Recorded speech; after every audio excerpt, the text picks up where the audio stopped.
Hello everyone, once again welcome back to our YouTube channel. So in this video we are going to start a new chapter number 5 means redemption of debentures के practical question को आज की इस class में हम discuss करने वाले हैं। And also as you know that इस प्लेलिस्ट में हम ओनली प्रैक्टिकल क्वेश्चन को डिस्कस करते हैं।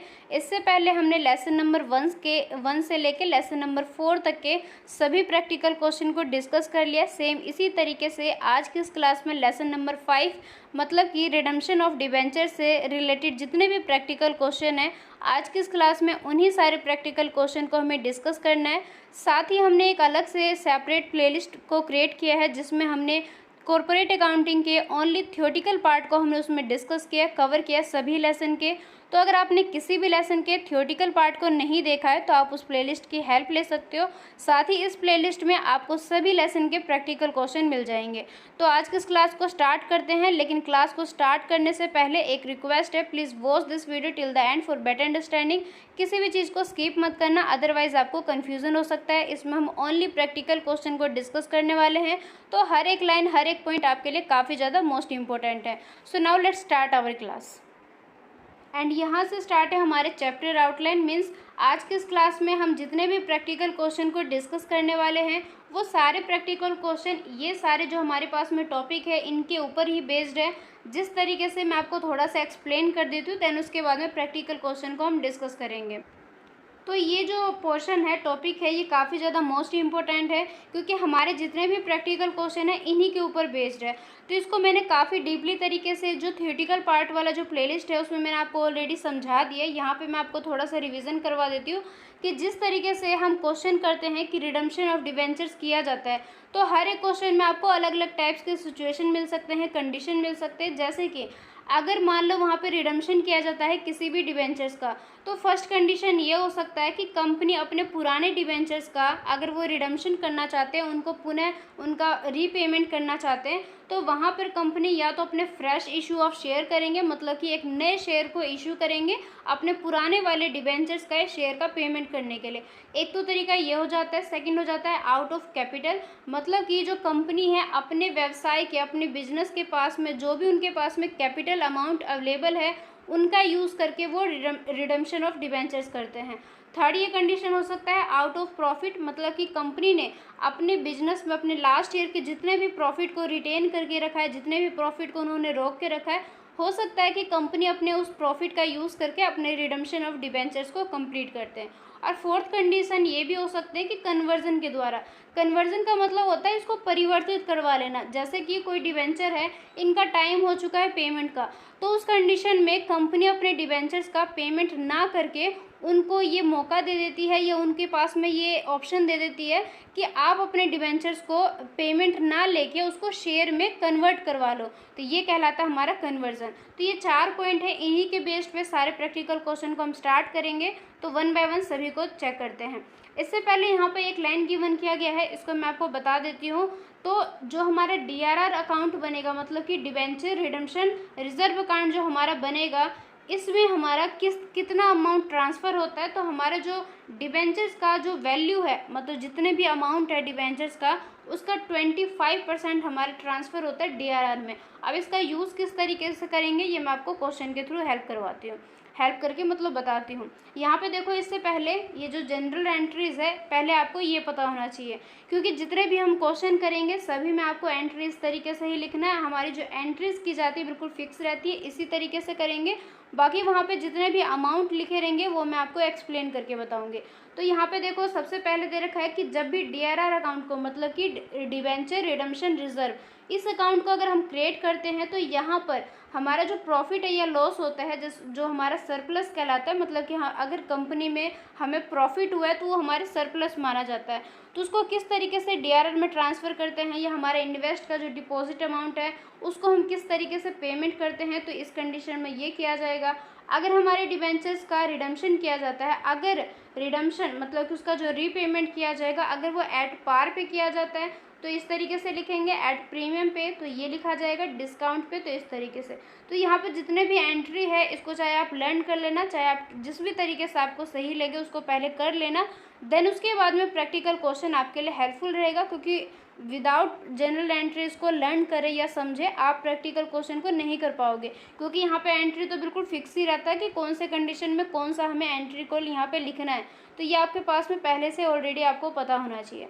तो अब स्टार्ट करते हैं क्वेश्चन नंबर फर्स्ट को। तो क्वेश्चन नंबर फर्स्ट को स्टार्ट करने से पहले मैं आपको इसको हिंदी में ट्रांसलेट करके पहले मैं आपको क्वेश्चन समझा देती हूँ कि क्वेश्चन के अकॉर्डिंग कौन कौन सा इन्फॉर्मेशन जो है यहाँ पे दिया गया है। सबसे पहले दिया गया है कि एक कंपनी है जिन्होंने अपने 10 लाख के मतलब कि 10 लाख के जो डिबेंचर है वो एट पार पे है। 12% जो डिबेंचर्स है मतलब कि इनका जो इंटरेस्ट का रेट है वो 12% है। तो यहाँ पर कंपनी ने बताया कि उन्होंने 10 लाख की डिबेंचर्स को इशू किया था, एट पार पे किया था।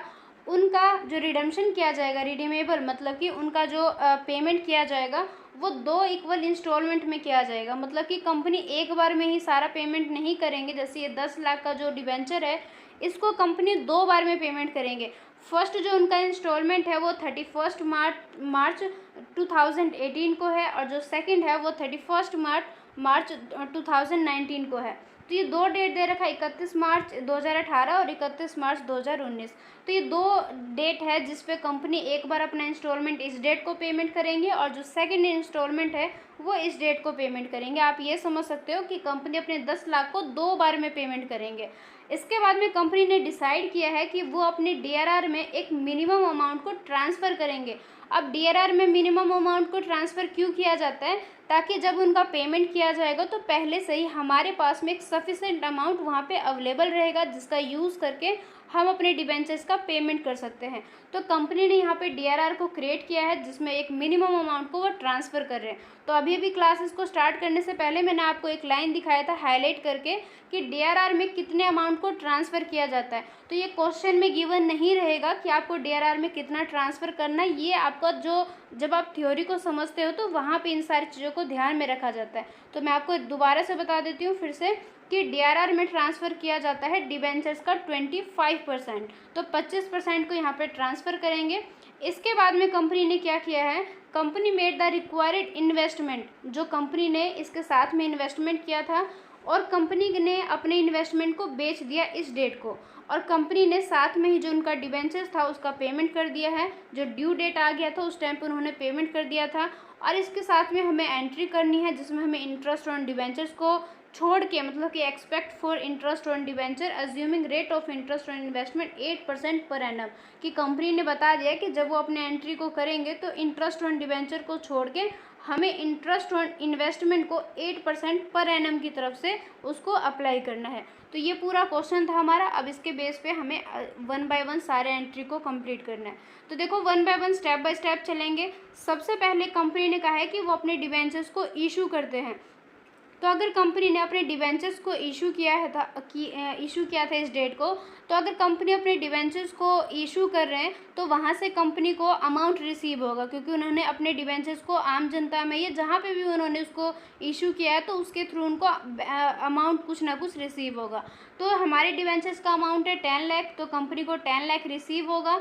तो इस डेट को देखो, डेट अगर क्वेश्चन में दिया रहेगा तो यहाँ पे साइड में आपको डेट भी लिख के शो करना है वहाँ पे। अगर क्वेश्चन में नहीं दिया गया तो हमें नहीं लिखना है, बट अगर क्वेश्चन में दिया गया है तो हमें डेट को भी साथ साथ लिखना है। तो देखो यहाँ पे कंपनी ने 1 अप्रैल 2014 को यहाँ पे कंपनी ने डिबेंचर्स को इशू किया था। तो हमने सेम इस तरीके से यहाँ पे डेट को दिखा देंगे, bank account debit to debenture application and allotment account, और यहाँ पे हम दिखा देंगे 10 लाख का अमाउंट, क्योंकि यहाँ पे 10 लाख ही उनको रिसीव हुआ था। ये हो गया। इसके बाद में देखो ये जो अमाउंट रिसीव हुआ है इसको हमें ट्रांसफ़र करना पड़ेगा कहाँ पे, डिबेंचर्स अकाउंट में, जहाँ के हमने इसको देखो हमने पहले ही ऑलरेडी इसको काफ़ी ज़्यादा डीपली हमने डिस्कस कर लिया था जब हमने स्पेशली सिर्फ डिबेंचर्स के इशू वाले चैप्टर में हमने देखा था कि डिबेंचर्स को इशू किस तरीके से किया जाता है। तो उस क्लास में हमने ऑलरेडी सब कुछ डिस्कस कर रखा है। तो यहाँ पे देखो इसका जो अमाउंट जो रिसीव है 10 लाख, इसको हम डिबेंचर्स अकाउंट में ट्रांसफ़र कर देंगे। तो इसको लिखेंगे हम debentures application and allotment account debit to debentures account. और ये जो 12% है ये आपको साथ साथ लेके चलना है, क्योंकि यहाँ पे जो डिबेंचर्स था ये 12% के अकॉर्डिंग ही था। तो ये तो हो गया हमारा इशू का। अब इसके बाद में देखो कंपनी क्या करेंगे, अपने DRR में अपने ट्रांसफ़र करेंगे, क्योंकि यहाँ पे कंपनी ने बताया था ना, देखो साथ साथ मैं आपको दिखा भी दूँगी। कि कंपनी ने कहा था वो अपने एक मिनिमम अकाउंट को डीआरआर बनाएंगे, जिसमें वो अपने डीआरआर में एक मिनिमम अकाउंट को अमाउंट को ट्रांसफ़र करेंगे। तो सेम इस तरीके से पहले डेट को चेक कर लेंगे। डेट यहाँ पे दे रखा है 31 मार्च और 2015, तो यहाँ पे हम डेट लिख देंगे सेम इसी तरीके से। और डीआरआर में ट्रांसफ़र करेंगे 25%। ये मैंने आपको पहले ही बताया था, ये आपको क्वेश्चन में नहीं दिया रहेगा, या आपको इसकी नॉलेज पहले से ही होनी चाहिए आपको कि डीआरआर में कितने अमाउंट को ट्रांसफ़र किया जाता है। तो वो 25% ट्रांसफ़र किया जाता है डिबेंचर्स का जो अमाउंट रहता है। तो देखो डिबेंचर्स जितना हमने इशू किया था 10 लाख का अगर आप 25% निकालोगे तो आपका आएगा 2,50,000। तो यहाँ पे लिखेंगे surplus account debit to debenture redemption reserve account. तो यहाँ पे हम इस अमाउंट को दिखा देंगे। अब क्या होगा, कंपनी का टाइम आ चुका है इन्वेस्टमेंट का। तो कंपनी पहले क्या करेंगे, अब इन्वेस्टमेंट करेंगे। यहाँ पे देखो दिया भी गया था कि कंपनी ने इन्वेस्टमेंट किया है ताकि वो बाद में जाके उन इन्वेस्टमेंट को बेच के अपने डिबेंचर्स का पेमेंट कर सके। तो यहाँ पे पहले कंपनी अपने इन्वेस्टमेंट करेंगे। अब इन्वेस्टमेंट में कौन सा अमाउंट जाता है, ये देखो यहाँ पे जैसे 10 लाख का इनका डिबेंचर्स था, 2 इंस्टॉलमेंट में कंपनी को पे करना है। तो कंपनी ने इसके लिए 2 अलग अलग इन्वेस्टमेंट को भी बना लिया। तो देखो अगर 10 लाख को अगर आप 2 भागों में बांटोगे तो आपका कितना आ जाएगा, 5 लाख आ जाएगा। तो ये जो डेट है 30 अप्रैल, यहाँ पे कंपनी अपने 5 लाख के लिए इन्वेस्टमेंट को बनाएंगे। और ये जो सेकंड डेट है 16 अप्रैल, यहाँ पे कंपनी अपने दूसरे 5 लाख के लिए इन्वेस्टमेंट बना रहे हैं। मतलब कि 2 अलग अलग डेट पे 5-5 लाख के इन्वेस्टमेंट बना रहे हैं। तो पहले हमारा फर्स्ट डेट पे लिख देंगे हम 30 अप्रैल 2017, और यहाँ पे हम 5 लाख का जो 15% है वो हम यहाँ पे इन्वेस्टमेंट दिखा देंगे। तो इसको ट्रांसफ़र करने का अमाउंट लिखते हैं, एंट्री लिखते हैं debenture redemption reserve investment account debit to bank account. क्योंकि हमारी तरफ से पेमेंट किया, अगर हमने किसी चीज़ में इन्वेस्टमेंट किया और वो इन्वेस्टमेंट हमारे बिजनेस से बाहर का है, मतलब कि किसी दूसरी कंपनी में हो सकता है, किसी भी जगह पे हो सकता है, किसी बैंक में या किसी एजेंसी में, किसी फर्म में, किसी दूसरे ऑर्गेनाइजेशन में, तो वहाँ पे कंपनी ने इन्वेस्टमेंट किया है 5 लाख का। तो कंपनी उसमें कितने अमाउंट को ट्रांसफ़र करेंगे, 15% को। तो यहाँ पे देखो 5 लाख का 15% निकालेंगे तो 75,000 आ जाएगा। तो 75,000 यहाँ पे अमाउंट को हम दिखा देंगे। इसके बाद में देखो यहाँ पे साथ साथ मैं आपको दिखा देती हूँ। यहाँ पे देखो अब आप सोचोगे कि यहाँ पे जो हमने 15% को ट्रांसफ़र किया है इन्वेस्टमेंट में, तो यहाँ पे कहीं पे भी 15% लिखा नहीं गया। तो सेम ये भी वही बात है, यहाँ पे जिस तरीके से आपको पता होना चाहिए कि डीआरआर में जो मिनिमम अमाउंट है वो 25% ट्रांसफ़र होता है, तो सेम इसी तरीके से हमारा जो इन्वेस्टमेंट होता है इस पर 15% ट्रांसफ़र होता है। तो ये मैं आपको दिखा भी देती हूँ, जो इसका थ्योरेटिकल पार्ट है उसमें किस तरीके से दिया गया है। तो ये जो सी पार्ट है इसके थ्रू आप ये समझ सकते हो। यहाँ पे देखो दे रखा है कि अगर कंपनी अपने डीआरआर अकाउंट को क्रिएट करते हैं तो वहाँ पे जो इन्वेस्टमेंट का अमाउंट है वो कम से कम 15% यहाँ पे ट्रांसफ़र किया जाता है। देखो ये जो कंपनी है, अगर कंपनी क्वेश्चन में अगर किसी भी तरीके से इन्फॉर्मेशन नहीं दिया गया है कि कंपनी कितना ट्रांसफ़र करते हैं, तब हमेशा डीआरआर में ट्रांसफ़र करना है 25% और इन्वेस्टमेंट में ट्रांसफ़र करना है अमाउंट का 15%। लेकिन अगर कंपनी ने मतलब कि किसी भी क्वेश्चन में दे रखा है कि नहीं इतना अमाउंट को ट्रांसफ़र करना है, तो हमें उसके अकॉर्डिंग चलना है। बट अगर क्वेश्चन में इन्फॉर्मेशन नहीं दिया गया तब हमें इस रूल के अकॉर्डिंग चलना है, जहाँ पे डीआरआर में ट्रांसफ़र करना है 25% और इन्वेस्टमेंट में ट्रांसफ़र करना है हमें 15%, किसका, जो हमारे इन्वेस्टमेंट का जो अमाउंट है उसका। तो सेम आप मूव करते हैं अपने क्वेश्चन की ओर। तो इस वजह से यहाँ पे जो 75,000 है ये हो जाएगा। तो यहाँ तक की बात कंप्लीट होगी। अब कंपनी क्या करेंगे, अब अपने इन्वेस्टमेंट पे उनका जो इन्वेस्टमेंट का जो टाइम हो चुका है फर्स्ट इंस्टॉलमेंट का, उसको कंपनी को पे करना पड़ेगा। तो यहाँ पे देखो कंपनी को अपने इन्वेस्टमेंट को बेचने से पहले अगर कंपनी ने मतलब कि कंपनी का इन्वेस्ट करने से लेके और कंपनी को इन्वेस्ट बेचने के टाइम में दोनों मतलब इसका जो बीच वाला जो पीरियड है, अगर इस बीच में का जो पीरियड है अगर वो मंथ से ज़्यादा हो जाता है तो कंपनी को वहाँ पे मिलता है इंटरेस्ट, मतलब कि ब्याज मिलता है। क्योंकि कंपनी ने इन्वेस्ट किया है तो इन्वेस्टमेंट पे उनको कुछ तो कुछ मिलेगा, तभी कंपनी ने उसको इन्वेस्ट किया, अदरवाइज़ तो वो करेंगे ही नहीं। तो यहाँ पे देखो जो डेट आ जाता है 30 मार्च 2018, तो यहाँ पे कंपनी को इंटरेस्ट रिसीव होगा। तो कंपनी को जब ब्याज मिलता है तो कंपनी उस कंडीशन में लिखते हैं bank account debit to DRRI मतलब कि debenture redemption reserve investment account, क्योंकि उनको अपने इन्वेस्टमेंट पे ब्याज मिला है। उसके बाद में to interest on DRR investment account. अब ये अमाउंट किस तरीके से आया ये देखो, यहाँ पे हमने DRR में ट्रांसफ़र किया था 75,000 अमाउंट को, लेकिन इस पर हमें इंटरेस्ट मिलना है। अब इंटरेस्ट को किस तरीके से कैलकुलेट किया जाएगा इसको मैं आपको सॉल्व करके बताती हूँ। तो यहाँ से आप इजीली देख सकते हो, देखो 75,000 कंपनी ने अपने इन्वेस्टमेंट पे ट्रांसफ़र किया था। इन्वेस्टमेंट में 75,000 पे पहले हम 8% निकालेंगे, क्योंकि लास्ट लाइन में गिवन किया गया था कि 8% उनको पर एनम के हिसाब से उस पर ब्याज मिलेगा। मैं आपको शो भी कर दूंगी अभी। तो यहाँ पे देखो 8% आ गया, और जो मंथ है वो 11 मंथ हो जाएगा। अब 11 मंथ कैसा है ये भी मैं आपको शो करके दिखाती हूँ, लेकिन यहाँ पे पहले आप इतना समझ लो कि यहाँ पे देखो 11 मंथ आ गया। तो हम किस तरीके से कैलकुलेट करेंगे, 75,000 मल्टीप्लाई में 8/100 और फिर मल्टीप्लाई में 11/12। इसको आप सॉल्व कर लोगे। इसका जो सिंप्लीफिकेशन होता है, मतलब कि इसको किस तरीके से सॉल्व किया जाता है, इसको आप सॉल्व कर लोगे तो आपका अमाउंट आ जाएगा 5,500। तो ये हमारा पूरा अमाउंट था। अब मैं आपको क्वेश्चन में दिखाती हूँ किस तरीके से उसको लिखा गया है। तो यहाँ पे देखो अमाउंट आ गया 5,500। अब मैंने आपको कहा था कि मैं आपको सब कुछ दिखाती हूँ। यहाँ पे देखो 8% ये दे रखा है, इस वजह से हमने वहाँ पे 8% लिया था। अब ये मंथ कैसे कैलकुलेट हुआ है, तो मंथ देखो किस तरीके से कैलकुलेट हो रखा है। यहाँ पे जब हमने अपने इन्वेस्टमेंट को किया था तो कंपनी का जो इन्वेस्टमेंट है वो किस डेट को किया गया था, यहाँ पे 30 अप्रैल 2017 को किया गया था। तो 30 अप्रैल 2017 को किया गया था, और कंपनी ने अपने इन्वेस्टमेंट को बेचा है 31 मार्च 2018 को। तो देखो 30 अप्रैल 2017 से लेके अगर आप 31 मार्च 2018 तक इन दोनों का अगर आप टाइम पीरियड कैलकुलेट करोगे तो आपका आएगा 11 मंथ। तो 11 मंथ, इस वजह से यहाँ पे जो ब्याज है वो आपको 11 मंथ का मिलेगा। अगर यहाँ पे 30 अप्रैल रहता तो पूरा 12 मंथ हो जाता, लेकिन कंपनी ने इन्वेस्टमेंट तो किया था 30 अप्रैल 2017 को, लेकिन कंपनी ने अपने फर्स्ट इन्वेस्टमेंट, देखो हम यहाँ पे फर्स्ट इन्वेस्टमेंट की बात करें, सेकंड इन्वेस्टमेंट की अभी हम बात नहीं कर रहे, अभी सिर्फ और सिर्फ फर्स्ट इन्वेस्टमेंट की बात कर रहे हैं। तो जो हमारा फर्स्ट इन्वेस्टमेंट है वो हमारा 30 अप्रैल 2017 को हमने किया था, और हमने उसको बेचा है, मतलब कि जो इन्वेस्टमेंट है उसको हमने सोल्ड किया है 31 मार्च 2018 को। तो दोनों के बीच में टाइम को आप कैलकुलेट कर लोगे, 11 मंथ आएगा। तो इस वजह से जो मैंने आपको सॉल्व करके दिखाया था उसमें हमने 11 मंथ का ब्याज लगाया था। तो इस तरीके से अमाउंट आ जाएगा, ब्याज का अमाउंट आ जाएगा हमारा 5,500, और हमारे DRR इन्वेस्टमेंट था 75,000 का। अब इन दोनों को हम प्लस कर लेंगे तो हमारा अमाउंट आ जाएगा 80,500। तो हमें अपने इन्वेस्टमेंट से कितना अमाउंट रिसीव हुआ है, 80,500। तो यहाँ पे आप देख सकते हो 75,000 का हमने इन्वेस्टमेंट किया था, और बेचते टाइम पे हमें इतना अमाउंट वहाँ पे रिसीव हुआ था। तो ये हमने पूरा अपना बेच दिया अपने फर्स्ट इन्वेस्टमेंट को। अब यहाँ पे देखो हम क्या करेंगे, अब कंपनी ने क्या किया था, इन्वेस्टमेंट को इसलिए तो बनाया था ना ताकि इन्वेस्टमेंट को बेच के अपने DRR मतलब जो उनका डिबेंचर है उनको पेमेंट कर पाए। तो कंपनी ने अपने फर्स्ट इन्वेस्टमेंट को यहाँ पे कर भी लिया था 2017 में ही, और 2018 में कंपनी ने उसको बेच दिया। अब कंपनी ने इसको बेच दिया, इट मीन्स कंपनी के पास में अमाउंट भी रिसीव हो गया।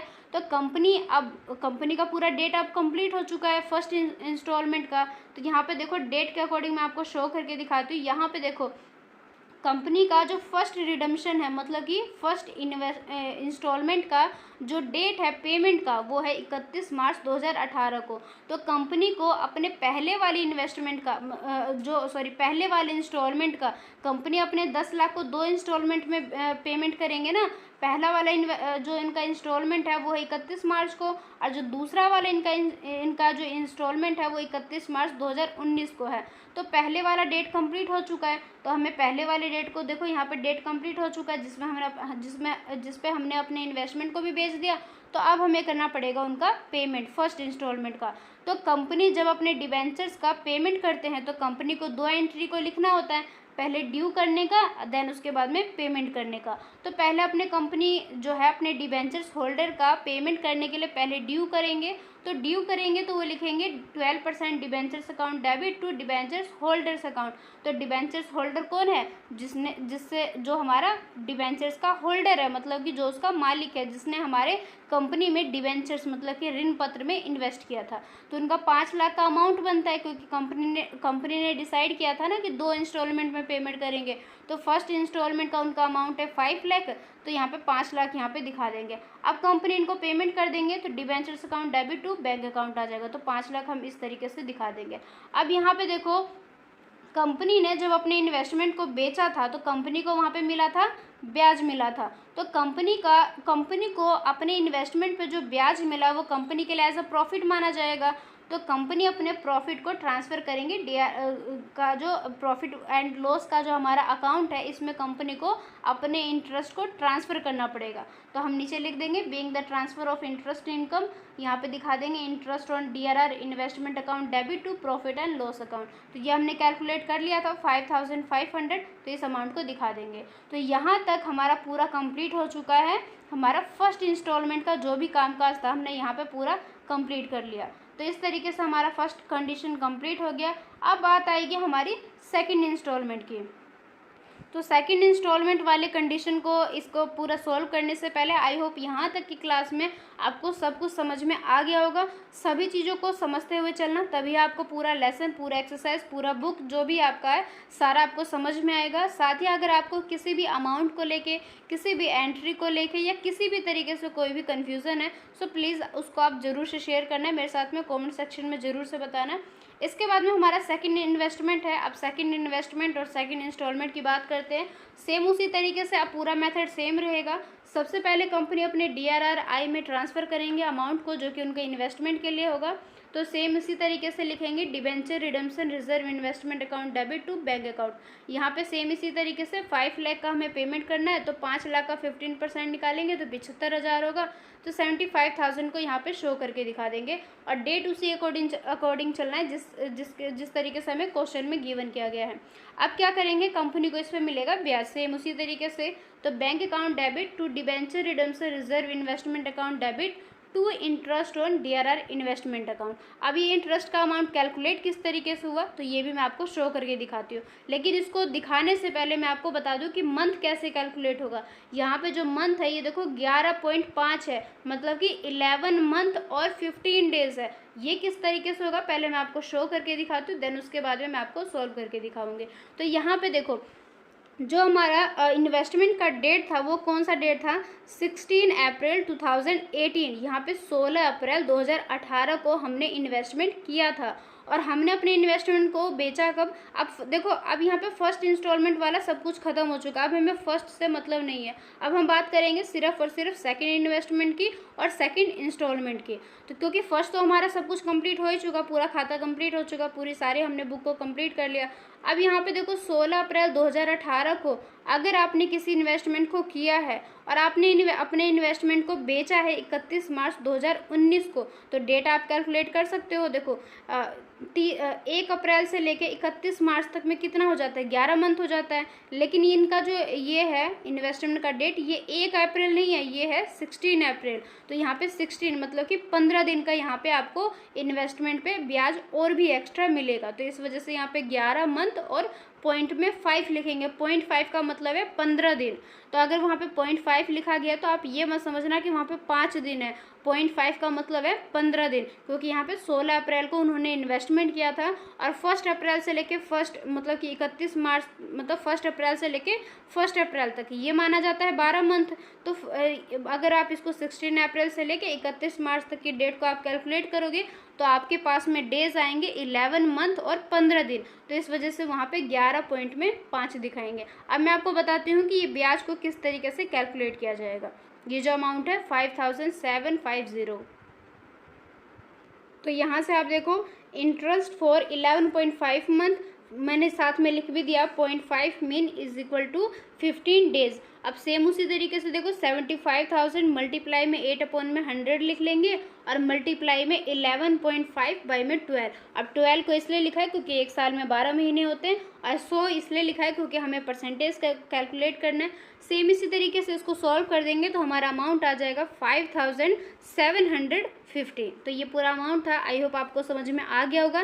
ये जो पिक्चर है जो कि मैं आपके साथ में अभी शेयर कर रही हूँ, ये मैंने पूरा यहाँ पे पहले से ही मैंने इसको सॉल्व करके रखा है। तो ये जो पेज है, ये जिस पे मैंने इसको कैलकुलेट किया, पूरा सॉल्व किया, ये मैं आपको टेलीग्राम पे शेयर कर दूँगी। तो वहाँ से भी आप उसको ज़रूर से देख लेना, क्योंकि जब आप प्रैक्टिकल क्वेश्चन को सॉल्व करते हो तो आप साथ साथ नोट्स बनाओगे, तो नोट्स बनाने में आपको ये हेल्प मिलेगा। तो इसकी जो पिक्चर है ये मैं आपको टेलीग्राम पे शेयर कर दूँगी। तो आई होप आपको ये इंटरेस्ट भी समझ में आ गया होगा। अब मूव करते हैं अपने क्वेश्चन की ओर। तो इस तरीके से ये अमाउंट यहाँ पे आ गया। 75,000 का हमारा इन्वेस्टमेंट ही था, दोनों को आप प्लस कर लोगे तो आपका अमाउंट आ जाएगा 80,750। अब देखो यहाँ पे कंपनी ने अपना इन्वेस्टमेंट भी कर दिया, कंपनी ने अपने इन्वेस्टमेंट को बेच भी दिया। तो अब कंपनी के पास में अमाउंट हो चुका है, तो कंपनी अपने डिबेंचर्स का पेमेंट कर देंगे। तो लिख देंगे debentures account debit to debentures holders account. पहले हम ड्यू कर देंगे 5 लाख का, फिर उनका 5 लाख का जो पेमेंट बनता है उसको हम यहाँ पे पेमेंट कर देंगे। सेम उसी तरीके से जो हमारा सेकंड इन्वेस्टमेंट था, इस पे हमें ब्याज मिला है, तो ब्याज कंपनी के लिए एक तरीके से प्रॉफिट है, तो कंपनी उसको प्रॉफिट एंड लॉस अकाउंट में ट्रांसफ़र कर देंगे। तो इस एंट्री को दिखाएंगे interest on DRR investment account debit to profit and loss account. तो यहाँ पे जो हमने अमाउंट को कैलकुलेट किया था, यहाँ पे 5,750, इसको यहाँ पे शो करके दिखा देंगे। और इतना होने के बाद में यहाँ तक हमने इस चीज़ को कंप्लीट कर लिया। अब कंपनी को क्या करना पड़ेगा, कंपनी को यहाँ पे जनरल रिजर्व में DRR को ट्रांसफ़र करना पड़ेगा। अब ये ट्रांसफ़र क्यों किया जाता है, पहले ये देखो। जैसे कि कंपनी अपने डिबेंचर्स का इन फ्यूचर में पेमेंट करने के लिए DRR को क्रिएट करते हैं, जिससे उनको फ़ायदा मिलेगा, मतलब एक तरीके से वो पैसे को बचा के और बाद में उसका रीपेमेंट करेंगे। तो यहाँ पे जो भी साल के एंड में जाके, या जब भी कंपनी ने अपने बुक्स को अपने क्लोज़ किया, जैसे कि वो 31 दिसंबर भी हो सकता है, 31 मार्च भी हो सकता है, डिपेंड ऑन कंपनी रहता है। तो यहाँ पे देखो, जब कंपनी ने अपने डिबेंचर्स का पेमेंट कर दिया और कंपनी के रिजर्व अकाउंट में अमाउंट जो है वो दिख रहा है, मतलब कि वो जो अमाउंट है वो कंपनी के पास में इस टाइम पे अवेलेबल है, मतलब उपलब्ध है। तो कंपनी को क्या करना पड़ेगा, लास्ट में, साल के लास्ट में जाके, जब सारी एंट्री कंप्लीट हो गई, डिबेंचर्स का भी पेमेंट हो गया, सब कुछ हो गया, तो कंपनी को क्या करना पड़ेगा, DRR का जो अमाउंट है उसको ट्रांसफ़र करना पड़ेगा जनरल रिजर्व में। ये एक तरीके से रूल होता है। मतलब ये सिंपल सी बात है कि अगर किसी भी तरीके का रिजर्व है और साल के एंड में जाके अगर उसका अमाउंट है, तो कंपनी को उसको जनरल रिजर्व में ट्रांसफ़र करना होता है। तो हम सेम इसी तरीके से दिखा देंगे DRR टू जनरल रिजर्व, और यहाँ पे अमाउंट आ जाएगा 2,50,000। अभी 2,50,000 किस तरीके से है, देखो, जब हमने एंट्री को स्टार्ट किया था तो हमने स्टार्टिंग में ही लिखा था, जब कंपनी अपने DRR को क्रिएट करते हैं, डिबेंचर रिडम्पशन रिजर्व अकाउंट को, तो वहाँ पे कंपनी को डिबेंचर्स का जो अमाउंट है, एक्चुअल में जो अमाउंट है उसका 25% जो है ट्रांसफ़र करना होता है अपने DRR में। तो यहाँ पे देखो, डिबेंचर्स का अमाउंट था 10 लाख, तो 10 लाख के ऊपर अगर आप 25% को कैलकुलेट करोगे तो आपका अमाउंट आएगा 2,50,000। तो ये हमारे DRR का बैलेंस था, जो कि हमने स्टार्टिंग में तो इसको हमने ट्रांसफ़र किया था।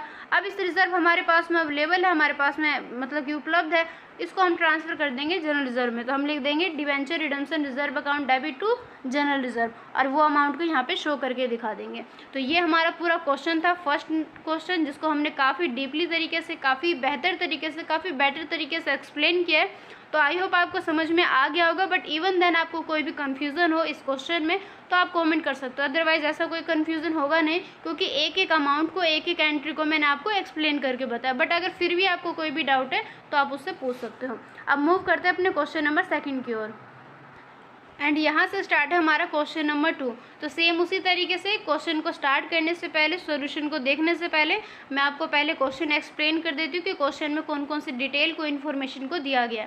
तो सबसे पहले देखो, कंपनी ने बताया ऑन 1 अप्रैल 2015, मतलब कि 1 अप्रैल 2015 को एक SDE लिमिटेड नाम से एक कंपनी है, जिन्होंने इशू किए हैं अपने 1000 डिबेंचर्स को, और जो पर डिबेंचर है वो 100 रुपये का है। मतलब कि जैसे कि 1000 तो डिबेंचर उन्होंने इशू किया है, लेकिन हर एक डिबेंचर का जो अमाउंट है वो 100 रुपये है। तो कोई भी व्यक्ति खरीदेगा उसको 100 रुपये के हिसाब से डिबेंचर्स पे पेमेंट करना पड़ेगा।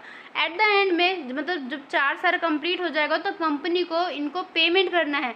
यहाँ पर लिखा है ना रीपेबल, लेकिन जो उनका रीपेमेंट होगा, मतलब कि कंपनी उनका पेमेंट जो करेंगे वो प्रीमियम पे करेंगे, 10% का यहाँ पे प्रीमियम है। इसी के साथ में कंपनी ने डिसाइड किया है सिंकिंग फंड को क्रिएट करने का। अब यहाँ पे सिंकिंग फंड आ गया, तो सिंकिंग फंड होता क्या है, इसकी जो पूरी थ्योरी है वो हमने अपने सेकंड प्लेलिस्ट जो हमारी कॉर्पोरेट अकाउंटिंग की सिर्फ थियोटिकल पार्ट वाली जो हमारी प्लेलिस्ट है उसमें मैंने काफ़ी आपको एक्सप्लेन कर दिया है। तो अगर आपको सिंकिंग फंड से रिलेटेड कोई भी थ्योरी समझना है या कोई दूसरा भी, तो आप उस प्लेलिस्ट में जाकर उसको चेकआउट कर लेना। यहाँ पे हम डायरेक्टली प्रैक्टिकल क्वेश्चन को डिस्कस करेंगे। तो यहाँ पे देखो कंपनी ने डिसाइड कर लिया कि वो एक सिंकिंग फंड को क्रिएट करेंगे और उसमें इन्वेस्टमेंट करेंगे। तो इन्वेस्टमेंट जो है उनका एक्सपेक्टेड है 5% नेट का। सिंकिंग फंड जो है टेबल शो करेगा जिसमें इन्वेस्ट करना पड़ेगा उनको एनुअली, और वो जो अमाउंट है वो उनको 4 साल के बाद में पेमेंट करना है। और साथ में कंपनी ने ये भी कहा है जो इन्वेस्टमेंट है इनका मल्टीपल्स हो जाएगा 100। अब ये मल्टीपल 100 का मतलब क्या है, जैसे कि आपने स्कूल टाइम में देखा होगा जब हम स्टार्टिंग में 5th 6th मतलब 4th क्लास से लेकर 7th क्लास तक के बीच में रहते तो हमें एक राउंड ऑफ का कॉन्सेप्ट समझाया जाता है जिसमें हम राउंड ऑफ करना सीखते हैं। जैसे 10 का राउंड ऑफ कर देंगे, 100 का करेंगे, 1000 का करेंगे। तो यहाँ पे जो राउंड ऑफ किया जाता है उसी को बोलते हैं मल्टीपल्स करना। मतलब कि जैसे अगर मैं आपसे कहूँ राउंड ऑफ करो 100 का, मतलब कि किसी भी नंबर को 100 के हिसाब से राउंड ऑफ करो, तो सेम उसी तरीके से यहाँ पे मल्टीपल्स ऑफ 100 करना है। अब इसको यूजेस किस तरीके से करेंगे ये मैं आपको क्वेश्चन में समझाऊंगी। इसके साथ में और भी डिटेल है, जैसे कि कंपनी का 31 मार्च 2019 को एक बैलेंस बचा है बैंक में 45,000 का, 45,000 का। कंपनी ने अपने इन्वेस्टमेंट को बेच दिया और कंपनी को अपने इन्वेस्टमेंट से जो अमाउंट रिसीव हुआ है दैट इज़ 85,000, और कंपनी ने अपने सारे डिबेंचर को पेड कर दिया। ये पूरा डिटेल था। अब इसके बेस पे हमें सिंकिंग फंड अकाउंट को बनाना है, सिंकिंग फंड इन्वेस्टमेंट अकाउंट को बनाना है और जनरल एंट्री करना है। साथ ही साथ हमें बताना है कि मतलब किस तरीके से पूरा हमें शो करके दिखाना है, ये पूरा हमारे पास में इंफॉर्मेशन दिया गया है। अब इसके बेस पे क्वेश्चन को स्टार्ट करते हैं। सबसे पहले हम एंट्री को करेंगे। तो देखो जैसे ही हम क्वेश्चन को पूरा समझ लेते हैं तो हमें एक तरीके से स्टेप बाय स्टेप चलना होता है। स्टार्टिंग में कंपनी ने इशू की बात कही है कि कंपनी ने अपने डिबेंचर्स को इशू किया है, तो हमें सबसे पहले क्या लेके चलना है, इशू करना है हमें पहले। तो सबसे पहले हम इशू करेंगे।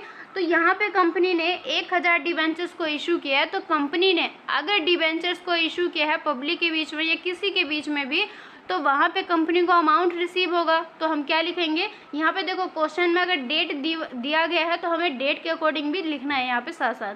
अगर नहीं दिया रहेगा तो नहीं लिखेंगे, लेकिन क्वेश्चन में दिया गया है तो हमें लिखना पड़ेगा।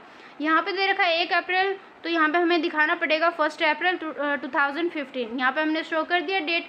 इस डेट को हमारे पास में अमाउंट रिसीव हुआ है। तो पहले हम क्या करेंगे, यहाँ पे डिबेंचर्स के ऊपर जो हमें अमाउंट रिसीव हुआ है, bank account debit to debenture application and allotment account, और यहाँ पे जो अमाउंट है ये 1 लाख आ जाएगा। अब ये 1 लाख कैसे आया, देखो 1000 डिबेंचर उन्होंने इशू किया था और पर डिबेंचर है उनका 100 रुपये। तो 1000 को अगर आप 100 से मल्टीप्लाई करोगे तो आपका अमाउंट आएगा 1 लाख। तो 1 लाख आ गया। इसके बाद में देखो जो कंपनी है उनको एप्लीकेशन का जो भी अमाउंट है उसको ट्रांसफ़र करना पड़ेगा डिबेंचर्स अकाउंट में। तो कंपनी को अगर कंपनी अपने डिबेंचर्स का अमाउंट को अपने डिबेंचर्स अकाउंट में ट्रांसफ़र करते हैं तो कंपनी एक सिंपल सा एंट्री लिखते हैं, debenture application and allotment account debit to debentures account. लेकिन यहाँ पे प्रीमियम की बात आ चुकी है तो यहाँ पे आपको इस तरीके से एंट्री को लिखना पड़ेगा। तो debenture application and allotment account debit, loss on issue of debentures account debit to debentures account to premium on redemption of debentures account. क्योंकि कंपनी ने बोला है ना कि कंपनी को अपने डिबेंचर्स को पेमेंट के टाइम पे प्रीमियम देना पड़ेगा। प्रीमियम देंगे तो प्रीमियम क्या हो गया, एक तरीके से कंपनी के पास में एक्सेस अमाउंट चला गया, तो वो कंपनी के लिए एक तरीके से लॉस हो जाएगा। तो वो हमें यहाँ पे शो करके दिखाना। जैसे कि देखो क्वेश्चन में यहाँ पे दिया गया था कि कंपनी जब अपने साल के लास्ट में जाकर जब उसका पेमेंट करेंगे तो 10% का प्रीमियम देंगे। तो हम इस एंट्री में देखो 1 बाय 1 अमाउंट को दिखा देंगे। डिबेंचर एप्लीकेशन अलॉटमेंट अकाउंट पे हमें कितना अमाउंट रिसीव हुआ था, 1 लाख। तो 1 लाख दिखा दिए इसमें और 1 लाख दिखा दिए इसमें डिबेंचर्स में। देखो अगर कंपनी का यहाँ पे प्रीमियम की अगर कोई भी बात नहीं रहती, यहाँ पे प्रीमियम जैसा कोई कुछ भी नहीं रहता, तो हम सिंपल लिखते debenture application allotment account debit to debentures account. लेकिन यहाँ पे प्रीमियम है, इस वजह से ये जो आपको 2 एंट्री जो है वो आपको यहाँ पे एक्स्ट्रा दिखाई देंगे। फिर हम लिख देंगे to premium on redemption of debentures account और यहाँ पे अमाउंट आ जाएगा 10,000। अब ये 10,000 किस तरीके से आया ये मैं आपको शो करके दिखाती हूँ। यहाँ पे देखो जो पर डिबेंचर अमाउंट है वो 100 रुपये है और प्रीमियम जो है वो 10% है। तो अगर आप 100 पे 10% निकालोगे तो आपका अमाउंट कितना आएगा, 10 आ जाएगा। मतलब 100 का अगर आप 10% निकालते हो तो आपका आंसर कितना आएगा, 10 आ जाएगा। अब उस 10 को आप 1000 से मल्टीप्लाई कर दो तो आपका अमाउंट कितना आ जाएगा, 10,000 आ जाएगा, मतलब कि 10,000 आ जाएगा। तो यहाँ पे हम 10,000 को यहाँ पे शो करके दिखा देंगे। यहाँ तक की बात कंप्लीट हो गई। अब कंपनी क्या करेंगे, यहाँ पे कंपनी को क्रिएट करना पड़ेगा अपना DRF, मतलब DRF बनाए। ये देखो क्वेश्चन के ऊपर डिपेंड होता है, दोनों का मतलब सेम ही होता है। या तो कंपनी अपने डिवेंचर रिडम्पशन फंड बनाए या डिवेंचर रिडम्पशन रिजर्व बनाए। इन सभी का जो मेन पर्पस रहता है वो लगभग सेम ही रहता है। इनका सभी का पर्पस जो है वो रीपेमेंट का रहता है। तो कंपनी यहाँ पे DRF अकाउंट बना रहे हैं। यहाँ पे दिया भी गया कि कंपनी ने डिसाइड किया अपने सिंकिंग फंड को बनाने का। तो यहाँ पे देखो जो भी सरप्लस है या कंपनी के पास में जो भी प्रॉफिट है कंपनी उसको ट्रांसफ़र करेंगे। तो यहाँ पे लिखो surplus account debit to debenture redemption fund account. और यहाँ पे जो अमाउंट है 25,521। अब ये अमाउंट कैसे आए ये मैं आपको सॉल्व करके दिखाती हूँ, लेकिन उसको सॉल्व करने से पहले मैं आपको बता दूँ कि देखो डेट आपको किस तरीके से लेना है। जैसे कि यहाँ पे 31 मार्च 2016 लिखा हुआ है। तो यहाँ पे क्वेश्चन पे देखो यहाँ पे लिखा गया है, देखो यहाँ पे लिखा गया है कि कंपनी को अपने 4 साल बाद पेमेंट करना है। मतलब कि 15 में उन्होंने काम को स्टार्ट किया था, 2019 तक उनको पेमेंट करना है। तो 4 साल हो जाएंगे बीच में। यहाँ पे लिखा भी गया at the end of 4 year. तो कंपनी क्या करेंगे, इसी साल में अपने लास्ट में जाके इन्वेस्टमेंट के से मतलब कि फ़ंड बनाएंगे जिसमें कंपनी अपने एक्सेस अमाउंट को या बोल सकते हो कि प्रॉफिट को ट्रांसफ़र करेंगे। तो इस अमाउंट को ट्रांसफ़र कैसे करेंगे, देखो अगर क्वेश्चन में किसी भी तरीके से इन्फॉर्मेशन नहीं दिया गया है तो उस कंडीशन में फर्स्ट वाले क्वेश्चन की तरह अगर DRF जो हमारा डिवेंचर रिडम्पशन रिजर्व अकाउंट है उसमें हम ट्रांसफ़र कर देते हैं 25%। लेकिन यहाँ पे कंपनी ने इन्फॉर्मेशन दिया है तो अब हमें क्वेश्चन के अकॉर्डिंग चलना है। तो यहाँ पे दिया गया है जो सिंकिंग फंड टेबल है ये शो कर रहा है ये इस तरीके से 0.23/2012 इसके हिसाब से कंपनी ने इन्वेस्ट किया। मैं आपको सॉल्व करके बता दूँ तब आपको ज़्यादा क्लियर हो जाएगा। तो यहाँ से देखो मैंने पहले से सॉल्व करके रखा है ताकि मैं आपको डायरेक्टली क्वेश्चन के टाइम पे समझा दूँ। अब ये जो पिक्चर है ये मैं आपको टेलीग्राम पे शेयर कर दूँगी। तो पहले अमाउंट को देख लेते हैं किस तरीके से करेंगे। तो यहाँ पे देखो जब कंपनी अपने प्रीमियम पे रिडम्पशन करेंगे तो उनका अमाउंट कितना हो जाएगा, 1 लाख का तो उनका डिबेंचर्स था ही, लेकिन कंपनी ने डिसाइड किया था 10,000 का प्रीमियम देंगे। तो 1 लाख में अगर आप 10,000 को ऐड करोगे तो कितना आ जाएगा, 1,10,000 आ जाएगा। तो यहाँ पे हम लिख देंगे 1,10,000 और इसको मल्टीप्लाई कर देंगे सेम उसी तरीके से जो सिंकिंग फंड का बता रखा था 0.23, 20 और 12। इसको आप मल्टीप्लाई कर लोगे तो आपका अमाउंट आ जाएगा 25,521। तो ये हमारा पूरा अमाउंट था। अब मैं आपको क्वेश्चन में दिखाती हूँ किस तरीके से लिखा गया है। तो इस तरीके से यहाँ पे देखो अमाउंट को यहाँ पे हम सीधा लिख देंगे। अब ये जो कैलकुलेशन है क्वेश्चन में यहाँ पे डायरेक्टली दिया गया, लेकिन जब आप क्वेश्चन को खुद से सॉल्व करोगे तो वहाँ पे आपको पता होना चाहिए कि हर एक अमाउंट को किस तरीके से कैलकुलेट किया जाता है। तो सेम मैंने इसी तरीके से आपको सॉल्व करके बता दूँ, उसका पिक्चर भी मैं आपको सेंड कर दूँगी। लेकिन आप ध्यान रखना कि क्वेश्चन में जिस तरीके से इन्फॉर्मेशन दिया गया है हमें उसी के अकॉर्डिंग चलना है। फर्स्ट क्वेश्चन में नहीं दिया गया था तो हम रूल के हिसाब से चलेंगे, 25% को ट्रांसफ़र करते हैं DRR में। लेकिन यहाँ पे दे रखा है सिंकिंग फंड को इसके अकॉर्डिंग शो करना है, इसके अकॉर्डिंग इन्वेस्ट करना है। तो हमने इसको मल्टीप्लाई कर दिया 1,10,000 से, तो अब हमारा अमाउंट आ गया इतना 25,521। अब क्या करेंगे, कंपनी जो है अपने उनके पास में जो भी अमाउंट है जो भी उनका अप्रोप्रिएट हुआ है प्रॉफिट एंड लॉस अकाउंट से अप्रोप्रिएशन अकाउंट में, इसको इन्वेस्ट कर देंगे इनके मल्टीपल्स ऑफ 100 में। अब मल्टीपल्स ऑफ 100 का मतलब क्या है, यहाँ पे देखो क्वेश्चन के स्टार्टिंग में, तो यहाँ पे देखो यहाँ पे दे रखा 25,521।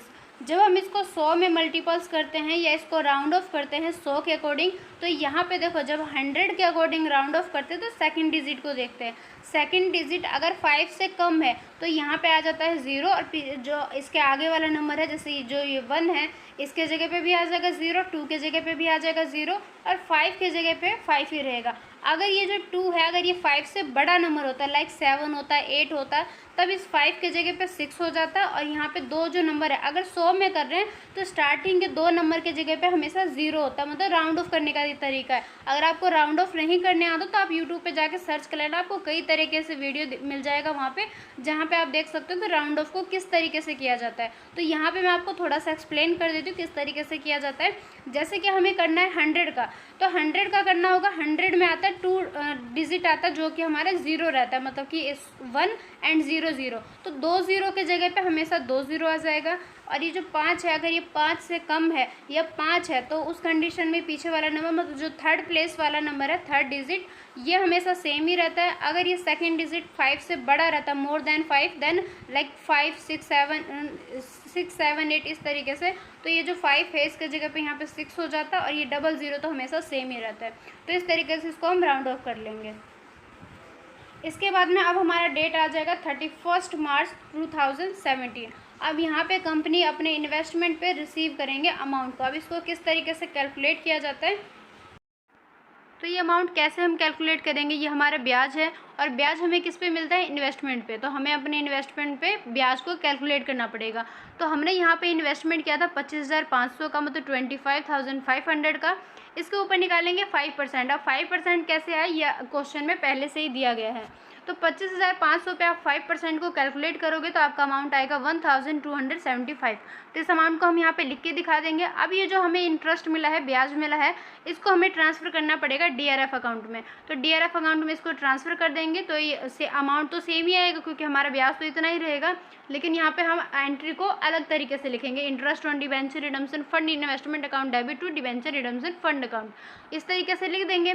इसके बाद में 2016 की बात खत्म होगी। अब 2017 में इसी डेट को हमें फिर से अमाउंट को इन्वेस्ट करना पड़ेगा। अब सिंकिंग फंड का ये रूल है, जैसे फर्स्ट ईयर में हमने जितना अमाउंट को इन्वेस्ट कर दिया उसके ऊपर हमें ब्याज मिलेगा, सेकंड ईयर में उस टोटल अमाउंट को हम फिर से इन्वेस्ट कर देंगे, उसको ऊपर जो ब्याज मिलेगा उसको थर्ड ईयर में इन्वेस्ट करेंगे। इस तरीके से प्रोसेस चलता रहता है जब तक ये सारे साल कंप्लीट ना हो जाए। तो क्वेश्चन में 4 साल दे रखा है, तो 4 साल तक हमें सेम रिपीट करना पड़ेगा।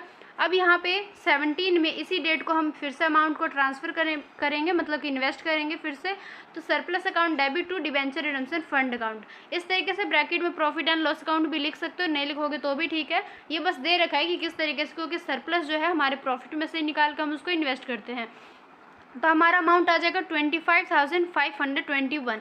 अब ये अमाउंट किस तरीके से आया, देखो इन्वेस्टमेंट का अमाउंट हमेशा सेम रहता है। अगर आपने यहाँ पे 25,521 का इन्वेस्टमेंट किया पहले साल में, तो आपको दूसरे साल में भी उतना ही इन्वेस्ट करना पड़ेगा, क्योंकि इन्वेस्टमेंट का अमाउंट बढ़ता घटता नहीं है। अगर आपने स्टार्टिंग में जितना किया उतना इन्वेस्ट करेंगे, तो उस अमाउंट को सेम लिख देंगे। और जो एंट्री है, देखो आप फर्स्ट ईयर के एंट्री को आप सही तरीके से समझ लोगे, सारे साल का आपको सेम ही आ जाए, क्योंकि वो जो है रिपीट होता चला जाता है। तो सेम इस तरीके से एंट्री को लिख देंगे, अमाउंट को लिख देंगे। अब देखो यहाँ पे जो अमाउंट है जिसको हमने इन्वेस्ट किया है, तो इसको हमें पहले साल के ब्याज के साथ में प्लस करके देन उसके बाद में सेकंड ईयर में उसको हमें इन्वेस्ट करना पड़ेगा। ये पूरा सिंकिंग फंड का रूल है। जैसे कि देखो मैं दोबारा से एक्सप्लेन करती हूँ। जैसे कि फर्स्ट ईयर में मान लो कि आपने 100 रुपये को इन्वेस्ट किया, आपको मिल गया उस पर 10 रुपये ब्याज। तो सेकेंड ईयर में आप 100 रुपये को तो उस पर इन्वेस्ट करोगे ही, लेकिन साथ में जो 10 रुपये का जो ब्याज मिला है उसको भी फिर से इन्वेस्ट कर दोगे। तो सेकेंड ईयर में कितना इन्वेस्ट करोगे आप, 110 रुपये। थर्ड ईयर की बात आएगी तो 110 पे फिर आपको 10%, मतलब जो भी इन्वेस्टमेंट का जो भी वो रहेगा परसेंटेज, मान लो 110 पे आपको कोई इंटरेस्ट मिला, तो जब आपका थर्ड ईयर आएगा तो 110 रुपये तो आप इन्वेस्ट करोगे ही करोगे, लेकिन 110 पे जो आपको ब्याज मिला है उसको भी उसमें प्लस करके फिर से उसको इन्वेस्ट कर दोगे। ये पूरा तरीका होता है करने का। तो देखो यहाँ पे हमने 25,521 का तो हमें इन्वेस्टमेंट करना ही करना है, साथ में ये जो ब्याज है ये भी यहाँ पे ऐड हो जाएगा। तो देखो मैंने यहाँ पे लिख के भी दिखा दिया ताकि आपको और ज़्यादा क्लैरिटी मिल जाए और ज़्यादा अच्छे तरीके से समझ में आ जाए। तो ये हमारा अमाउंट था 25,521 का, इसमें हमने ब्याज को प्लस कर दिया तो हमारा अमाउंट आ गया 25,796।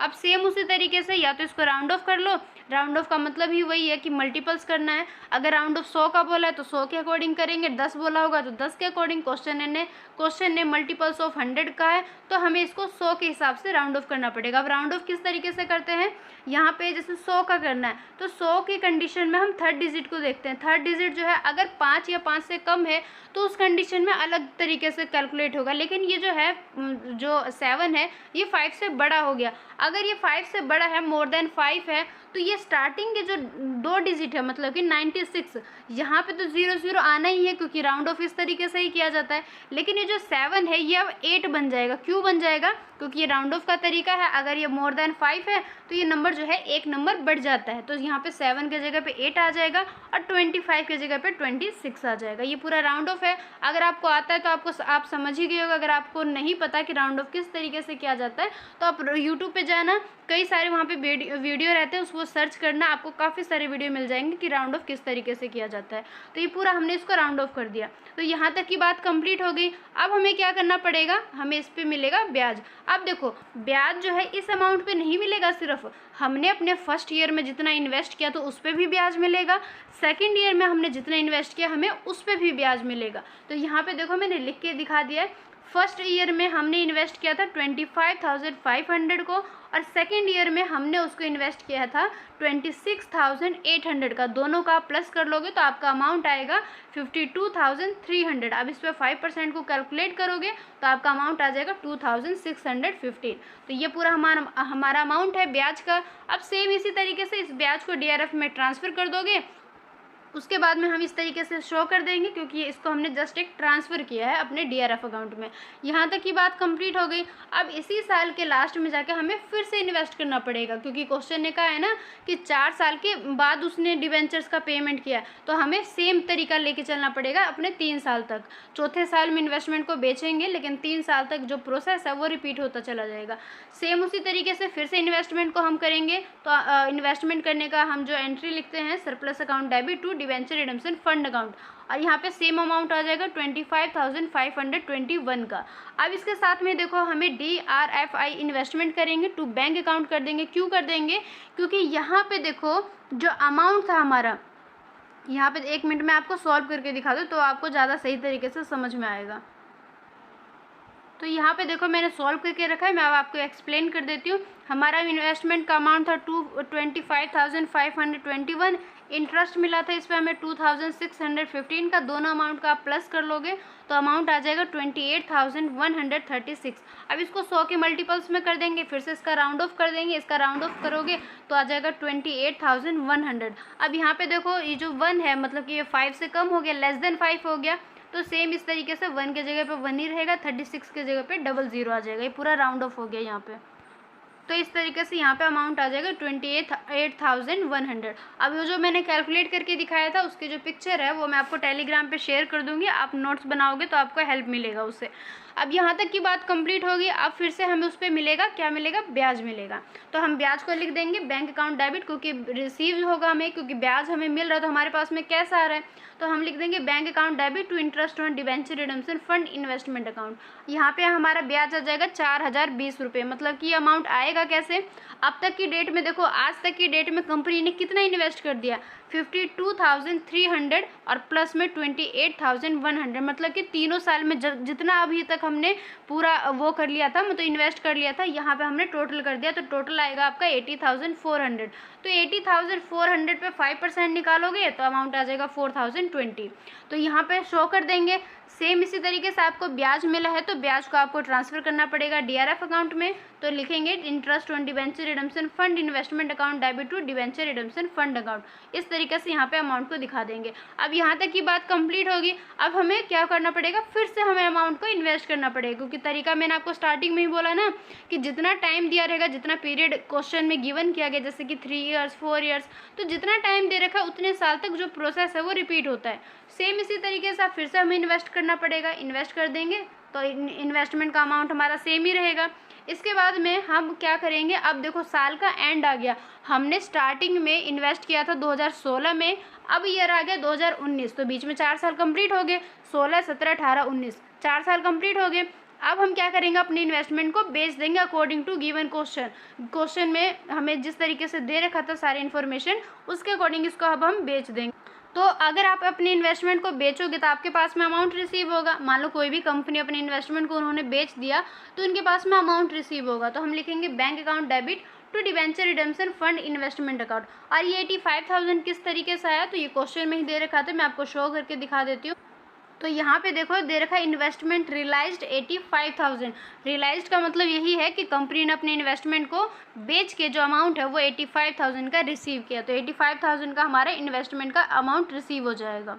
अब ये जो अमाउंट है ये हमें रिसीव हो गया, तो कंपनी ने जब अपने इन्वेस्टमेंट को बेच दिया तो कंपनी अब खुद से तो अपना एनालिसिस करेंगे ना कि हमें इन्वेस्टमेंट को बेचने पे प्रॉफिट हुआ है, लॉस हुआ है, तो यहाँ पे कंपनी कैलकुलेट करेंगे। तो यहाँ पे देखो अब तक की डेट में हमने कितना इन्वेस्टमेंट किया था, मान लो एज ए कंपनी हमने कितना इन्वेस्ट किया था अब तक की डेट में 80,400 का, क्योंकि ये हमारा लास्ट ईयर था, इसके बाद हमने तो सीधा इन्वेस्टमेंट को बेच ही दिया।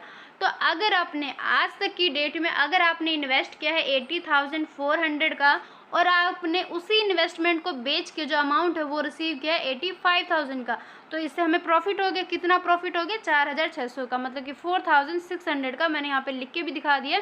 85,000 अमाउंट है हमारा इन्वेस्टमेंट का जो हमें रिसीव हुआ है, इसमें से माइनस कर दोगे 80,400 का, मतलब कि जितना हमने अभी तक इन्वेस्ट किया है। तो इन्वेस्टमेंट अमाउंट को बेचे हुए मूल्य में से माइनस कर दोगे तो आपका अमाउंट आ जाएगा 4,600। ये पूरा हो गया। अब हमारा पूरा जो भी काम था वो खत्म हो गया। अब हमें डिबेंचर्स का पेमेंट करना है, तो लिख देंगे debentures account debit to premium on redemption of debentures account. अब ये प्रीमियम क्यों आया, क्योंकि क्वेश्चन ने पहले से ही कह दिया था कि जब कंपनी अपने डिबेंचर्स का पेमेंट करेंगे तो प्रीमियम पे करेंगे। कंपनी ने पहले कहा था, प्रीमियम का मतलब क्या है कि कंपनी ने अपने डिबेंचर्स को उनका एक्चुअल में जो अमाउंट था उससे ज़्यादा पेमेंट कर दिया। तो यहाँ पे देखो 1 लाख का तो उनका पेमेंट बनता ही है, क्योंकि 1 लाख के हमारे डिबेंचर्स थे, लेकिन साथ में कंपनी ने उनको 10,000 का प्रीमियम दिया है। तो यहाँ पे 10,000 प्रीमियम दिखा देंगे, टोटल अमाउंट हो जाएगा 1,10,000। तो 1,10,000 का हमें पेमेंट करना है अपने डिबेंचर्स होल्डर का। यहाँ पे ड्यू करने का लिख देंगे और यहाँ पे पेमेंट करने का, तो debentures holders account debit to bank account, और इस तरीके से आ जाएगा। डेट तो क्वेश्चन के अकॉर्डिंग ही चलेगा, क्वेश्चन ने जिस डेट को जोन सी बात कही है हमें उसके अकॉर्डिंग यहाँ पे डेट को लिखना है। इतना काम कंप्लीट होने के बाद में अब क्या करेंगे, यहाँ पे देखो क्वेश्चन के अकॉर्डिंग क्वेश्चन ने कहा था कि वो अपने डिबेंचर्स का प्रीमियम पे पेमेंट करेंगे। तो कंपनी ने प्रीमियम पे पेमेंट किया है, तो डिबेंचर्स होल्डर के लिए तो फ़ायदा हो गया, प्रॉफिट हो गया, क्योंकि उनको एक्स्ट्रा मनी मिल रहा है। उनको एक्चुअल में मिलना था 1 लाख रुपए, लेकिन उनको पेमेंट मिल गया 1,10,000 का, उनके लिए तो प्रॉफिट हो गया। बट कंपनी के लिए तो लॉस हो गया ना, क्योंकि कंपनी के पास से 10,000 एक्स्ट्रा अमाउंट चले गए। तो वो 10,000 जो एक्स्ट्रा अमाउंट चले गए, कंपनी को उसको राइट ऑफ करना पड़ेगा। क्यों करना पड़ेगा, क्योंकि कंपनी के लिए वो एज अ लॉस है, तो लॉस को कहीं ना कहीं से तो मेंटेन करेंगे ही ना। जैसे कि मान लो आपके पास में कोई खर्चा है, आपका मतलब खर्चा करने के बाद में ज़्यादा खर्चा हो गया, आपके पास में एक तरीके से लॉस हो गया, तो कहीं ना कहीं से चाहे अपने पेरेंट्स से लो, चाहे आप मतलब किसी भी तरीके से आपको उस लॉस को कहीं ना कहीं से मेंटेन करना पड़ेगा, एडजस्ट करना पड़ेगा। सेम इसी तरीके से कंपनी भी करेंगे। Debenture redemption fund account debit to loss on issue of debentures, 10,000 का उनका लॉस हुआ था तो 10,000 लिख देंगे।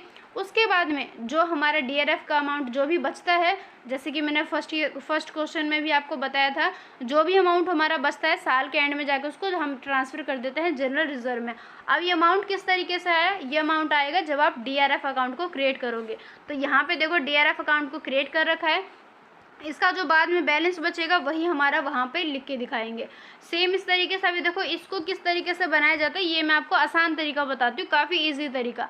अगर आपने पूरे जनरल एंट्री को कंप्लीट कर लिया तो ये आप बिल्कुल 1 मिनट में बना दोगे, क्योंकि यहाँ पे बनाने के टाइम पे ना तो आपको अपना माइंड यूज़ करना है, ना आपको कोई भी अमाउंट को कैलकुलेट करना है। यहाँ पे जस्ट आपको एंट्री को देखना है और अमाउंट को बस लिखते जाना। 2 में जाना है तो 2 साइड लिख दोगे, बाई में जाना है तो बाई साइड लिख दोगे। अब इसको ट्रांसफ़र किस तरीके से करते हैं, मतलब ये जो शॉर्ट ट्रिक है या बोल सकते हो कि जो आसान तरीका है उसको यूज़ कैसे किया जाता है, ये मैं आपको शो करके दिखाती हूँ। जैसे कि देखो आप डेट को यहाँ पे नोट कर लो, यहाँ पे देखो 22 सरप्लस अकाउंट दे रखा है। ये 22 सरप्लस अकाउंट किस तरीके से आया, तो यहाँ से देखो जब हमने अपने एंट्रीज़ को स्टार्ट किया था, यहाँ पे कहीं पे भी आपको डीआरएफ अकाउंट दिखाई दे रहा है, नहीं दिखाई दे रहा, यहाँ पे भी नहीं दिखाई दे रहा, बट यहाँ पे तो दिखाई दे रहा है डीआरएफ अकाउंट। तो ये डिबेंचर रिडम्पशन फंड अकाउंट है, इसके बाई में जा रखा है सरप्लस, ये 2 में जा रखा है, तो इसका मतलब क्या है, सरप्लस जो है डीआरएफ अकाउंट के बाई साइड में चला जाएगा, अमाउंट सेम ये वाला आ जाएगा और डीआरएफ अकाउंट में 22 सरप्लस करके ये अमाउंट आ जाएगा। अब देखो जनरल एंट्री में आप चेक करते जाओगे, जहाँ जहाँ पे डीआरएफ अकाउंट है इसके अपोजिट वाला, मतलब कि अगर ये 2 में जा रखा है, इसके बाई वाले को ट्रांसफ़र कर दोगे डीआरएफ अकाउंट के बाई में। अगर कहीं पे जैसे कि यहाँ पे डीआरएफ अकाउंट के बाई में जा रखा है सरप्लस, तो इसको सरप्लस में ट्रांसफ़र करते जाओगे। इस तरीके से 1 बाय 1 पूरे डीआरएफ अकाउंट को क्रिएट कर लेंगे। बाई सरप्लस अकाउंट आ जाएगा, इसको मैं आपको दूसरे तरीके से भी एक्सप्लेन कर देती हूँ। जैसे 2016 में हमने इतने अमाउंट को इन्वेस्ट किया था, इन्वेस्ट कर दिया, इस साल में और कुछ भी काम नहीं हुआ था, तो बैलेंस को क्लोज कर देंगे, क्लोज डाउन हो जाएगा। इस साल में ये बैलेंस इसका ओपनिंग बैलेंस बन जाएगा, ब्रॉट डाउन हो जाएगा। यहाँ पे हमें ब्याज मिला था तो ब्याज का अमाउंट दिखा देंगे। इसी ईयर में हमने फिर से अमाउंट को इन्वेस्ट किया था, इन्वेस्टमेंट का अमाउंट आ जाएगा, टोटल अमाउंट को यहाँ पे क्लोज डाउन कर देंगे। ये क्लोज डाउन अपने नेक्स्ट ईयर का ब्रॉट डाउन हो जाएगा, ओपनिंग बैलेंस हो जाएगा। इस ईयर में हमें फिर से ब्याज मिला था इतने अमाउंट का, हमने फिर से इतना इन्वेस्ट किया था, सभी को प्लस करके यहाँ पे क्लोज डाउन कर देंगे। नेक्स्ट ईयर में इसका ब्रॉट डाउन बन जाएगा, फिर से हमें इस पर ब्याज मिलेगा। जो हमारा लॉस हुआ था प्रीमियम का वो यहाँ पे हम लॉस में दिखा देंगे। इसके बाद में यहाँ पे देखो हमने ब्याज मिल गया, यहाँ पे बाई में दिखा दिया, बाई सरप्लस अकाउंट आ जाएगा, मतलब कि हमने इस ईयर में फिर से इन्वेस्टमेंट किया था।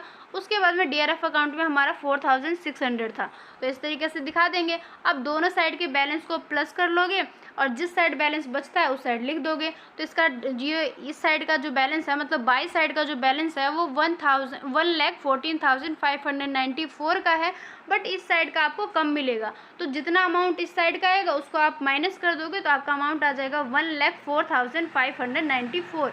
इस वजह से यहाँ पे इस अमाउंट को दिखाया गया। ये पूरा आपका एंट्री था। अब सेम इस तरीके से जिस तरीके से मैंने आपको डीआरएफ अकाउंट को एक्सप्लेन किया, सेम इसी तरीके से डीआरएफआई मतलब कि debenture redemption fund investment account को क्रिएट कर देंगे। ये पूरा आपका क्वेश्चन था और काफ़ी ज़्यादा लेंथी हो गया था। इतने लंबी क्लास में हमने जस्ट 2 क्वेश्चन को एक्सप्लेन किया, इट मीन्स हमने काफ़ी ज़्यादा डीपली तरीके से डिस्कस किया। आई होप आपको सारे कॉन्सेप्ट सही तरीके से समझ में आ गए होंगे। क्लासेस थोड़ी सी यहाँ पे लेंथी हो गई है, तो इस वजह से आगे के क्वेश्चन को हम अपने नेक्स्ट क्लास में कवर करेंगे। और मुझे लेंथी क्लास से कोई मतलब नहीं, मेरा जो ऑब्जेक्टिव है, मेरा जो गोल है सिर्फ और सिर्फ ये है कि आपको सारे प्रैक्टिकल क्वेश्चन बेहतर तरीके से, बिल्कुल बेटर तरीके से समझा दो। तो क्लासेस के लेंथी से या शॉर्ट होने से कोई फ़र्क नहीं पड़ता, आपको सारे क्वेश्चन समझने हैं और मुझे सारे क्वेश्चन आपको समझाने हैं। तो आगे ये क्वेश्चन को अपने नेक्स्ट क्लास में कवर कर लेंगे। आज की इस क्लास में बस इतना ही। क्लासेस आपको पसंद आए, आपको सब कुछ समझ में आ जाए तो क्लासेस को लाइक ज़रूर से कर देना, शेयर ज़रूर से कर देना, और अगर आपने अभी तक चैनल को सब्सक्राइब नहीं किया तो सब्सक्राइब भी कर ही लेना। बस आज की इस क्लास में बस इतना है। आगे क्वेश्चन को अपने नेक्स्ट क्लास में कवर करेंगे। सो बस आज की इस क्लास में बस इतना ही। मिलते हैं अपने नेक्स्ट वीडियो में, तब तक के लिए bye, take care and thank you so much.